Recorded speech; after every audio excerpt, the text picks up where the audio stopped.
du Fils et du Saint-Esprit. Amen. Les bénis de mon Père, bonjour.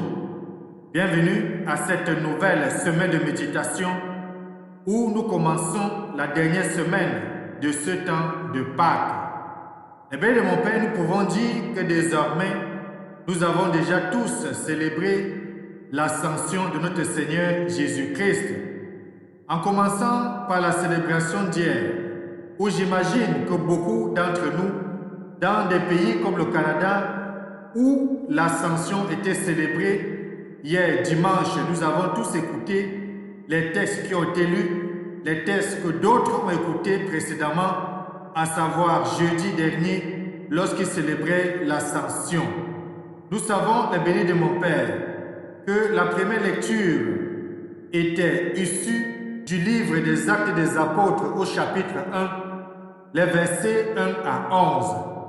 Dans ce passage, Luc, qui l'écrit, soulignait comment les apôtres voyaient comment Jésus s'élevait dans les airs. Eh bien, mon Père, c'est le récit du témoignage de l'ascension de notre Seigneur Jésus-Christ. Bien sûr, on ne peut pas dire est-ce qu'il s'élevait avec les pieds, est-ce que les yeux étaient tournés vers son Père, ou alors ses yeux regardaient ses apôtres qu'il laissait sur la terre, est-ce que les bras étaient levés? Il n'y a aucune indication, mais nous savons tout simplement que le Seigneur Jésus-Christ s'est élevé dans les airs et à un certain moment, on ne l'a plus aperçu. Et ensuite, la deuxième lecture, qui était tirée de la lettre de Saint Paul apôtre aux Éphésiens, au chapitre 1, les versets 17 à 23, disait que Dieu l'a fait asseoir à sa droite dans les cieux. Le béni de mon Père, Paul rappelle ici ce que Étienne avait vu lors de sa lapidation.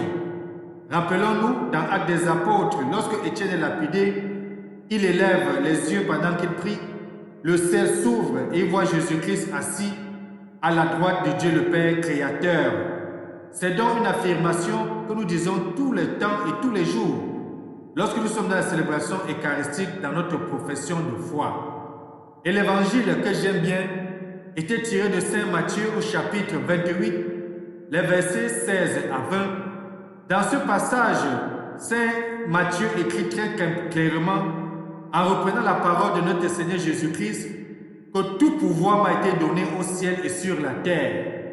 Tout pouvoir a été donné à Jésus-Christ. Il a remis ses pouvoirs à ses apôtres, à son Église. Et il va les renvoyer en mission.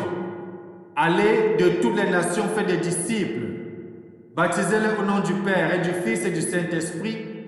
Apprenez-leur à observer tout ce que je vous ai commandé. Et moi, je suis avec vous tous les jours, jusqu'à la fin du monde. Eh bien, mon Père, c'est une recommandation que Jésus-Christ laisse, c'est son testament, pour toi, pour moi, pour que nous soyons des disciples missionnaires, pour que nous soyons ceux et celles qui annoncent le Christ vivant. C'est d'ailleurs ce que les apôtres ont fait depuis la séparation avec Seigneur Jésus-Christ et qu'aujourd'hui nous apprenons et dont nous avons la responsabilité de passer aux autres. Eh bien, mon Père, hier dimanche, en dehors du Canada et de certains pays, on célébrait le 7e dimanche du temps de Pâques. 3 textes ont permis au peuple de Dieu de prier et de rester en communion avec l'Éternel des armées. La première lecture était tirée du livre des Actes des Apôtres, au chapitre 1, les versets 12 à 14. Dans ce passage, on va dire que les apôtres étaient assidus à la prière et tous d'un même cœur. Ils priaient en présence aussi de Marie, la mère de Jésus, et avec ses frères. Eh bien, mon Père, cela sera important de savoir que Marie est toujours restée à côté de l'Église. D'ailleurs, au pied de la croix, lorsque son fils va mourir, il va solennellement la remettre auprès de son apôtre aimé, à Saint Jean. Il va dire, fils, voici ta mère, et mère, voici ton fils. Et l'évangile va dire que ce jour, l'apôtre prie Marie chez lui. C'est aussi une preuve que Marie n'a pas eu d'autre enfant en dehors de Jésus. Et Jésus va remettre sa main à un de ses apôtres bien-aimés, à Jean. Et l'Église va dire aussi que c'est le commencement de l'Église. Ensuite, la deuxième lecture était tirée de la première lettre de Saint Pierre apôtre, au chapitre 4, les versets 13 à 16, dans lequel le premier des apôtres, celui sur qui l'Église devait s'appuyer, va clairement dire que si l'on vous insulte pour le nom du Christ, heureux êtes-vous. Oui, les bénis de mon Père, nous sommes heureux lorsque nous faisons l'objet des persécutions, des provocations au nom de notre Seigneur Jésus-Christ. D'ailleurs, il avait prévenu ses apôtres et ses disciples d'être prêts à tout cela. Si on l'a persécuté, lui, le Christ, et le tué injustement, combien de fois les hommes et les femmes qui se mettent à sa suite. Et ensuite était proclamé l'évangile de Saint Jean au chapitre 17, les versets 1 à 11. Dans ce passage, je vous invite à le lire. On va voir comment Jésus va lever les yeux vers le ciel. Il va prononcer une belle prière. Et dans cette prière, il va demander au Père de glorifier le Fils. Puisque lui, le Fils, il est dans le Père et le Père est dans le Fils. Et bien, mon Père, cela est bien compréhensible. Chaque fois que nous demandons quelque chose au Père Créateur au nom de Jésus-Christ, nous l'obtenons parce que les deux ne forment qu'un. C'est ce que Jésus-Christ va d'ailleurs nous le souligner. Aujourd'hui, les bénis de mon Père, nous commençons une nouvelle journée de méditation, une nouvelle semaine de méditation, le lundi de la 7e semaine du temps de Pâques. Et nos yeux sont déjà tournés vers la Pentecôte. D'ailleurs, les textes vont commencer à le souligner. Dans la première lecture, tirée du livre des Actes des Apôtres, au chapitre 19, les versets 1 à 8, la question d'ailleurs sera posée aux nouveaux croyants.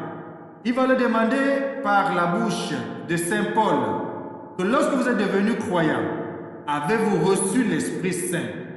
Cette question peut aussi vous être posée lorsque vous vous êtes baptisés, mes chers amis, les bénis de mon Père. Est-ce que vous êtes remplis de l'Esprit Saint? Est-ce qu'après vous avez fait la confirmation? Ou alors, est-ce que vous êtes ouvert à l'effusion de l'Esprit Saint? Nous savons qu'il y a plusieurs personnes à travers le monde qui ont commencé une neuvaine à l'Esprit Saint. Je vous invite aussi, si vous n'avez pas commencé, à vous joindre, au moins pour faire le tridium à l'Esprit Saint et de participer à la belle célébration que nous allons faire dans quelques jours à la Pentecôte avec la prière de la consécration à l'Esprit Saint et la demande de l'effusion de l'Esprit Saint. L'évangile de ce matin sera tiré de Saint Jean au chapitre 16, les versets 29 à 33. Dans ce passage, on va voir un Jésus-Christ qui va dire à ses disciples, « Ayez courage, moi j'ai vaincu le monde. » Oui, si le Seigneur a vaincu le monde, nous aussi nous sommes vainqueurs du monde parce que nous avons vaincu le monde avec le Christ et nous vaincrons le monde par le Christ. Tournons nos sens à l'intérieur. Apprêtons différents textes de méditation de ce matin à chacun et à chacune. Bienvenue.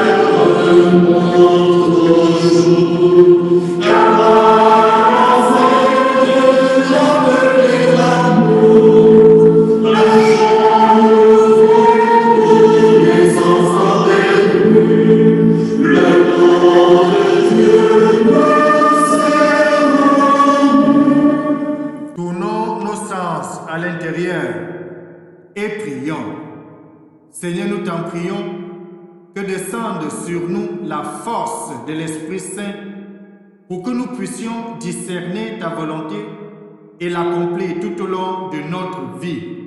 Par Jésus-Christ, ton Fils bien-aimé, lui qui vit et règne avec toi, dans l'unité du Saint-Esprit, Dieu aujourd'hui et pour des siècles et des siècles. Amen. Je vous invite dans le béni de mon Père à lire le livre des Actes des Apôtres, chapitre 19, les versets 1 à 8. Ensuite, de lire l'évangile de Saint Jean, au chapitre 16, le verset 29 à 33 que nous allons proclamer et méditons ensemble avec le psaume 67. Bonne méditation.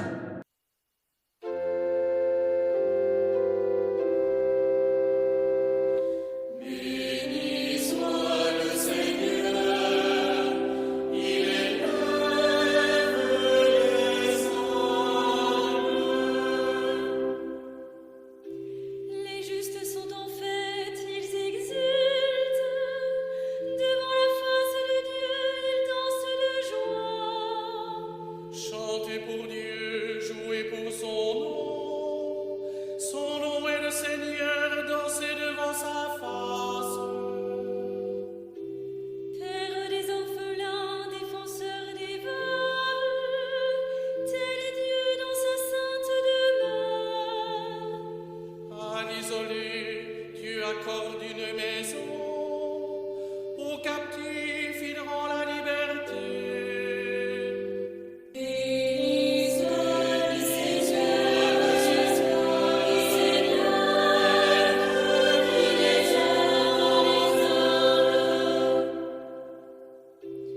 Tu répandais sur ton héritage une pluie généreuse, et quand il défaillait, toi, tu le soutenais. Sur les lieux où campait ton troupeau, tu le soutenais, Dieu qui est bon pour le pauvre.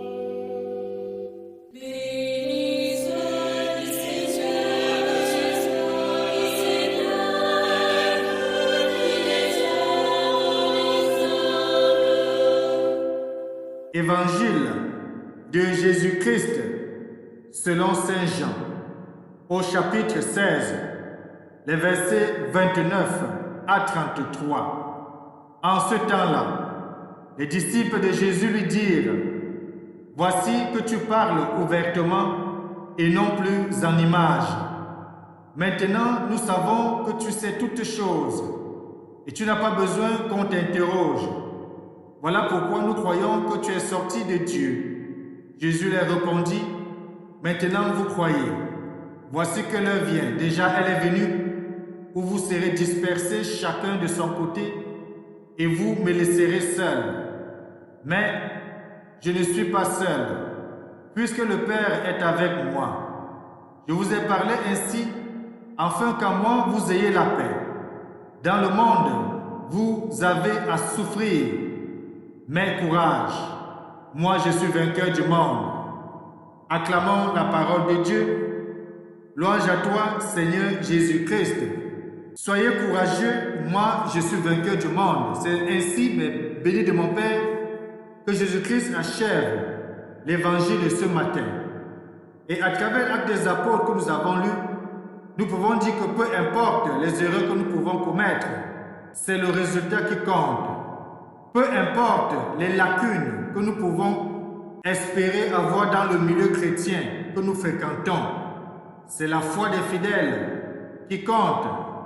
D'ailleurs, dans la célébration, on va toujours dire, dans la prière eucharistique, ne regarde pas nos péchés, mais la foi de ton Église. Eh bien, mon Père, pourvu que chacun de nous, nous nous enfermons pas sur nous-mêmes, dans nos idées qui sont toutes faites et tout prêtes, que nous voulons imposer. En écoutant l'évangile d'aujourd'hui, il semble que juste avant que n'éclate le drame du procès et de l'exécution du Sauveur, avant que n'éclate la passion et souffrance du Christ, les disciples ont eu l'intuition fulgurante que Jésus était bel et bien le Messie. Bien que Jésus a passé tout son temps à enseigner cela, à dire, à se présenter par ses œuvres et par ses actes qu'il était le Messie annoncé. Mais cette conviction qu'on voit chez les apôtres aujourd'hui ne les empêchera pas de se disperser au premier danger et de se terrer même au-delà de leurs heures de drame. La Bible, mon Père, c'est ce qu'on va voir Pierre faire. Pierre va régner le Christ 3 fois de suite parce qu'il voit les tribulations auxquelles le Christ fait face. Nous expérimentons nous-mêmes, chacun à son niveau, à notre honte, cette contradiction de découvrir le Christ, mais de le régner quelques instants après. Nous avons la certitude que Jésus est le Christ, que Jésus est ressuscité des morts et qu'il sauve le monde. Mais nous le savons bien, les bien de mon Père, nous sommes chacun et chacune souvent incapables d'annoncer vraiment au monde cette nouvelle que Jésus-Christ est ressuscité. Combien de fois, toi qui m'écoutes, après avoir écouté la méditation, tu as partagé à tout ton réseau, comme pour annoncer que je viens d'écouter une bonne nouvelle à partager avec vous. Combien de fois tu as pris ta Bible, appelé un ami et partagé avec cet ami un passage biblique? Combien de fois toi-même tu t'es engagé en famille ou avec les relations aller dans un enseignement biblique. Pire encore, nous dispersons nos efforts, nous nous divisons et de quelque manière, comme il l'avait prévu, nous laissons le Christ seul, comme il l'a souligné dans cet évangile. Comme le Christ, Jésus le dit à ses disciples, dans le texte que nous venons d'écouter, vous croyez et pourtant, Jésus ne doute pas que ses disciples croient, mais il sait combien cette foi est encore faible. Oui, notre foi est faible, c'est pour ça que nous sommes des êtres imparfaits, et c'est pour ça que Jésus nous demande toujours de prier pour que le Seigneur augmente en nous la foi. Jésus-Christ est avec le Père. Autrement dit, il ne dépend pas de nous. Il est tourné vers le Père, en qui il puise la force et la paix qu'il nous communique. Nous n'avons plus besoin de lui qu'il n'a besoin de nous. Lui, le Christ, nous sauve et nous rend vainqueurs du monde, comme il le souligne. Nous, dans la mesure de notre faible foi, nous le glorifions et nous nous humilions à lui et nous laissons qu'il agisse à travers nous. Prions donc au courant de cette semaine, les bénis de mon Père, à travers différents événements que nous avons engagés, que le Seigneur nous remplisse de son Esprit Saint et que cet Esprit Saint doit nous fortifier. Je vous invite donc chacun à s'abonner à la chaîne YouTube pour recevoir les méditations. Je vous invite aussi à partager dans tous vos réseaux la méditation que vous écoutez et je vous donne déjà rendez-vous à la grande célébration de la Pentecôte où chacun de nous allons faire une prière de l'effusion de l'Esprit Saint pour que cet Esprit Saint nous accompagne dans notre vie de tous les jours. Que Dieu Tout-Puissant nous bénisse et nous garde. Lui qui est Père, Fils et Saint-Esprit. Amen. Bonjour. Le Seigneur est